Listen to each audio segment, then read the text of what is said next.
तो hello guys, आज हम बात करने वाले हैं बिकासोल सिरप के बारे में, जो कि एक बिग कॉम्प्लेक्स और विद विटामिन सी के साथ आता है। ये चेरी फ्लेवर का आता है, 120 ml का आता है। आज हम इसके बारे में बात करने वाले हैं, किस किस काम में यूज़ आता है, क्या इसके साइड इफेक्ट है, किसको देना चाहिए, किसको नहीं। चलो शुरुआत करते हैं। इसके प्राइस से करते हैं। फाइजर कंपनी से बनाती है। इसका प्राइस होने वाला है 44 रुपीज़। आपको हर एक मार्केट में ये मिल जाएगा। आप फाइजर कंपनी का बिकासोल सिरप ले सकते हैं। ये बच्चों के लिए काम आता है। अभी किस चीज़ में यूज आता है ये? ऐसे विटामिन, मल्टीविटामिन भी कहा जाता है इसे बच्चों के लिए। इसमें विटामिन सी भी रहता है, बी कॉम्प्लेक्स भी डला रहता है। ये सारे इंग्रेडिएंट्स इसमें दे रखे हैं। तो इससे ये होता है कि बच्चे जो वीक होता है वो थोड़ा स्ट्रांग भी हो जाता है। और जैसे विटामिन सी की कमी होती है, कोई भी मिनरल्स की कमी होती है, वो ये इसे पूरी करता है। अब जैसे कि देखा जाता है, ये छालों में भी काम आता है। जैसे मुंह में अल्सर हो जाता है या कुछ चीज़ हो जाता है, बच्चा खा रहा नहीं है या मिर्च ज़्यादा लग जाती है तो उसका कुछ दाने दाने से निकल जाते हैं, छाले निकल जाते हैं, तो उसके लिए यूज़ करा जाता है। और बच्चों में वो मल्टीविटामिन डालने के लिए ये पिलाया जाता है, क्योंकि ज़्यादा कॉस्टली भी नहीं है, 44 रुपये का है।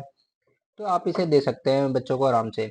अब बात करते हैं कितने बड़े बच्चों को देना चाहिए, कितने बच्चों को नहीं। 1 साल से नीचे वाले बच्चों को तो बिल्कुल नहीं देना चाहिए। 1 साल से ऊपर वाले बच्चों को 0.5 ml देना चाहिए। और उससे ऊपर होना चाहिए तो आप सुबह शाम इसे दे सकते हैं। डोजेज इसकी डॉक्टर की सलाह से लीजिए तो ज़्यादा फायदा करता है। ये आपको कंपलसरी एक चीज़ में नहीं दिया जाता है, ये आपको साथ दिया जाता है, एंटीबायोटिक के भी साथ दिया जाता है। एक तरह से गैस की प्रॉब्लम दूर करता है। और जो कि ये कोई दवाई देते हैं पैरासीटामोल और एक एंटीबायोटिक लगा के देते हैं, तो उसके लिए भी ये दिया जाता है। तो आप इसमें बच्चों को आप दे सकते हैं। और आप बिकासुल जो टैबलेट रहता है वो आपके बड़ों के लिए रहता है। कैप्सूल जो रहता है ये सिरप है, तो ये बेबी के लिए यूज होता है। तो अब बात करते हैं इसकी साइड इफेक्ट की। अगर आपने बच्चे को दे दिया तो उसे ज़्यादा, एक तो डोज उसे ज़्यादा नहीं देनी है। 10 ml दे दिया या 2-3 चम्मच पिला दिया, 2-3 बार पिला दिया, ये नहीं करना है। अगर ये करेगा तो बच्चे को लूज मोशन हो सकते हैं।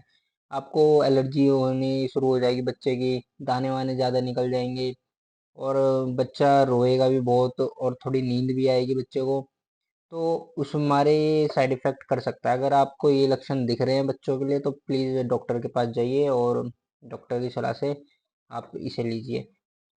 अगर आपको लगता है कि साइड इफेक्ट आ रहा है तो आप जब भी बंद कर दीजिए। उल्टी कर रहा है बच्चा या वॉमिटिंग कर रहा है तो आप इसे बिल्कुल स्टॉप कर दीजिए। डोजेज इसके यही होने वाले हैं, सुबह और शाम दे सकते हैं आप बच्चों को, या दिन में एक बार दे सकते हो। बच्चे के ऊपर डिपेंड करता है। अगर ज़्यादा कमज़ोर बच्चा है तो आप उसे ना दें। और क्या कहते हैं, सुबह शाम एक ही चम्मच दें उसे, 5 ml दें, एक बार ही दें बस उसे। अगर आप सुबह शाम देते हो तो हैवी डोज भी हो सकती है उस बच्चे के लिए, क्योंकि उसका वजन अभी ज़्यादा बड़ा नहीं हुआ है वो बच्चा भी, और वजन भी कम है। तो आप इसे दे सकते हैं। तो ये बहुत फ़ायदेमंद है, डॉक्टर भी इसे लिखते हैं। तो आप ये सिरप दे सकते हैं मल्टीविटामिन के तौर पे। इसमें सारी विटामिन सी के साथ भी आता है, तो बच्चा आपका थोड़ा सुंदर भी रहता है इसे पीने के बाद। तो ये था इसके बारे में जानकारी। अगर आपको अच्छी लगी हो वीडियो तो प्लीज़ लाइक एंड सब्सक्राइब जरूर कीजिए। Thank you so much.